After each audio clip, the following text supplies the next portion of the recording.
बीड जिल्ह्याच्या राजकारणामध्ये अत्यंत दुर्दम्य इच्छाशक्ती असलेल्या नेत्या म्हणून ज्यांचा उल्लेख केला जातो त्या स्वर्गीय सो केशरबाई सोनाजीराव क्षीरसागर उर्फ काकू यांचा पुढचा वारसा ज्यांनी अत्यंत गतिशील पद्धतीने चालवला। जे पाणी समुद्राचं अप्पर वैतरणा नदी आहे कोकणातनं वाहते ते समुद्राला मिळणारं पाणी उचलून मराठवाड्यात आणून टाकायचं जायकवाडीमध्ये, हा अतिशय महत्वाकांक्षी प्रकल्प ज्याचा अंदाजित खर्च आजच्या तारखेला 20,000 कोटी रुपयाच्या आसपास आहे। जायकवाडीची क्षमता 102 TMC आहे आणि येणारं पाणी हे 210 TMC आहे। तिकडनं समुद्रातलं उचलून पाणी इकडं आणायचं। आम्ही पश्चिम महाराष्ट्राचा हिस्सा मागत नाहीत, आम्ही त्यांच्या ताटातलं हिसकून मागत नाहीत, आम्ही समुद्राला वाहून जाणारं पाणी मागतो। ते जर जायकवाडीत आणून टाकलं तर आमच्या अनेक पिढ्या, एकच पिढी नाही अनेक पिढ्या आपल्याला धन्यवाद देतील। आणि मला वाटतं की काळ्याची तहान भागवणं हे महत्वाचं पाणी, हे पाणी आम्हाला उपलब्ध करून द्यावं। पहिला टप्पा आपण मंजूर केलाय, पहिल्या टप्प्याचं टेंडर निघालेलं आहे, पण ठराविक वेळेमध्ये हे काम झालं तर मराठवाड्याच्या भाली आणि माथी हा जो कलंक दुष्काळाचा लागलेला आहे हा धुवून काढण्याकरता खूप मोठी उपलब्धी होणार आहे। चौसा विधानसभा मतदारसंघाचं प्रतिनिधित्व करत असताना त्यांना सत्तेत राहण्याची जी संधी मिळाली त्या संधीचा उपयोग त्यांनी ग्रामीण भागातील विकासासाठी केला। सिंचनाचं क्षेत्र वाढलं पाहिजे, शेतकऱ्यांच्या मालाला योग्य भाव मिळाला पाहिजे, त्यांचा आर्थिक स्तर उंचावला पाहिजे, ही त्यांची भूमिका भावना सातत्यानं त्यांनी जोपासली। केशरबाई क्षीरसागरांचा राजकीय वारसा आणि वसा त्यांनी यशस्वीने चालवताना अनेक ऐतिहासिक गोष्टी केल्या। देशाच्या इतिहासात पहिला सहकारी तत्वावरील साखर कारखाना काढणाऱ्या काकूंच्या पावलावर पाऊल ठेवत त्यांनीही देशातली पहिली वीज बिल माफी शेतकऱ्यांना दिली होती।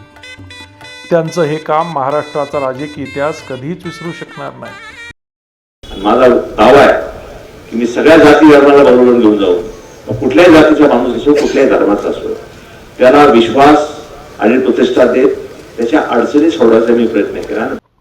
ग्रामीण भागातील शिक्षणाच्या संदर्भात जाणीवपूर्वक भूमिका घेऊन शेवटच्या माणसापर्यंत शिक्षणाची गंगोत्री गेली पाहिजे ही त्यांची जाणीव अत्यंत प्रगल्भ आहे। जयदत्त क्षीरसागर हे बीड जिल्ह्याच्या राजकीय सामाजिक क्षेत्रातील जाणते नेतृत्व आहे। जिल्ह्याच्या राजकारणात सर्व दृष्टीने वयाच्या मानाने पालकाच्या भूमिकेत जाण्याची त्यांची आता योग्य वेळ आहे। अत्यंत प्रचंड प्रतिघाव होत असताना सुद्धा त्यांनी कधीच स्वतःला खचू दिलं नाही। कुटुंबात असलेला कलह त्यांनी कधी जाणू दिला नाही। अत्यंत टोकाचे मतभेद असताना सुद्धा आपल्या कुटुंबातल्या सगळ्या सहकार्याला बरोबर घेऊन जाणं आणि त्यांची काळजी घेणं हा त्यांचा स्थायी भाव। बीडमध्ये घडलेल्या काही नुकत्याच घटनेनंतर त्यांनी स्वतःचं घर जळालेलं असताना इतराच्या घरामध्ये जाऊन त्याची चौकशी करणं मला वाटतं हे राजकारणात निराळच आहे। त्यांनी अनेक चांगल्या गोष्टी केल्या, त्यांनी सिंचनाचं क्षेत्र वाढवलं, त्यांनी सिंचनाच्या अनेक योजना आणल्या, साठवण तलाव केले, शेती आणि माती या दोघांना पद आणि प्रतिष्ठा देत असताना या माणसांचं भविष्य आणि आयुष्य सुखकर कसं होईल असा प्रयत्न जयदत्त क्षीरसागरांनी त्यांच्या राजकारणात केलेला आहे। आपण पाहतो की त्यांनी अनाथाच्या दारात दिवा लावण्याचं जे काम केलंय, नादो मानोरांच्या भाषेत सांगायचं असेल तर असं म्हणता येईल, मोडलेल्या माणसांचे दुःख ओले झेलताना अनाथाच्या उशाला दीप लावू झोपताना, कोण तिना जात ज्यांची कोण त्यांना धर्म ज्यांना, दुःख ओले दोन अश्रू माणसांचे माणसांना। लोकांच्या डोळ्यात दिसणारे अश्रू पुसणारा हा नेता बीड जिल्ह्याला पडलेलं एक स्वप्न आहे आणि म्हणून बीड जिल्ह्यातल्या सगळ्या विकासाच्या योजनेत त्यांचा हातभार आहे। आता बीड जिल्ह्यामध्ये वयाच्या दृष्टीनं जर पाहितलं तर त्यांच्या इतका मार्गदर्शक ज्येष्ठ नेता अन्य कोणीही नाही। ते ज्या पद्धतीचा आचार आणि विचार घेऊन पुढे जात आहेत, ते कुठल्या पक्षात आहेत हे महत्त्वाचं नाही आहे, ते कोणता विचार या जिल्ह्याला देणार आहेत, या जिल्ह्याच्या विकासासाठी किती भरीव योगदान जिल्ह्याच्या राजकीय क्षेत्रात 1980 नंतर स्थिर झालेली राजकीय पिढी आता हळूहळू थांबू लागलेली असताना नवीन पिढीला मार्गदर्शन करण्यामध्ये त्यांच्याशिवाय अन्य कोणीही त्या योग्यतेचा नेता आता जिल्ह्यात उपलब्ध नाही। राजकीय पक्ष व वैयक्तिक आशा अपेक्षा अधिक मोठ्या होत जात असताना त्यांना समाजकारण, अर्थकारण या क्षेत्रात भरीव योगदान देण्याची संधी आता निर्माण झाली आहे। गेल्या काही वर्षात बीड जिल्ह्यातलं राजकारण आणि राजकारणाने घेतलेलं विक्राळ स्वरूप विकासाच्या दृष्टीनं सुकर नाही. त्यामुळे सर्व समाजातील कार्यकर्त्यांना बरोबर घेऊन काम करण्याचा त्यांचा अनुभव आपल्याला कामी येईल. गेल्या काही वर्षात ते राजकीयदृष्ट्या अस्थिर आहेत असे वातावरण निर्माण झालेलं आहे. अशा वेळी राजकारणात त्यांनी अनेक चढ उतार पाहिले आहेत. त्यामुळे राजकारणातल्या अनुभवाचा त्यांना फायदा होईल. कुटुंबामध्ये ज्येष्ठ असल्याने कुटुंबाला बरोबर घेऊन चालण्याचा त्यांचा प्रयत्न कौतुकास पात्र आहे. बीड शहरात होत असलेल्या अनेक योजनात त्यांचा वाटा आहे.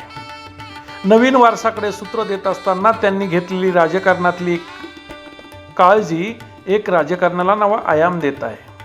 गेल्या काही वर्षात बीडसारख्या शहराची झपाट्यानं होत असलेली वाढ लक्षात घेऊन त्यांनी आणलेल्या पाण्याच्या योजना आपल्याला दीर्घकाळ उपयोगी पडणार आहेत. अशावेळी यावर्षी त्यांचा होणारा वाढदिवस विशेष आहे. त्यांची राजकीय भूमिका, राजकीय भविष्य निश्चित करणारा हा वर्षाचा कालावधी अत्यंत महत्त्वपूर्ण ठरणार आहे.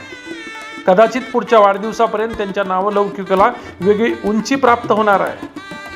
त्यांच्या हातून बीड जिल्ह्यात चांगलं काम घडावं यासाठी त्यांना शुभेच्छा देताना मला आमचे मित्र पंजाब वेडे यांनी लिहिलेली कविता आठवते.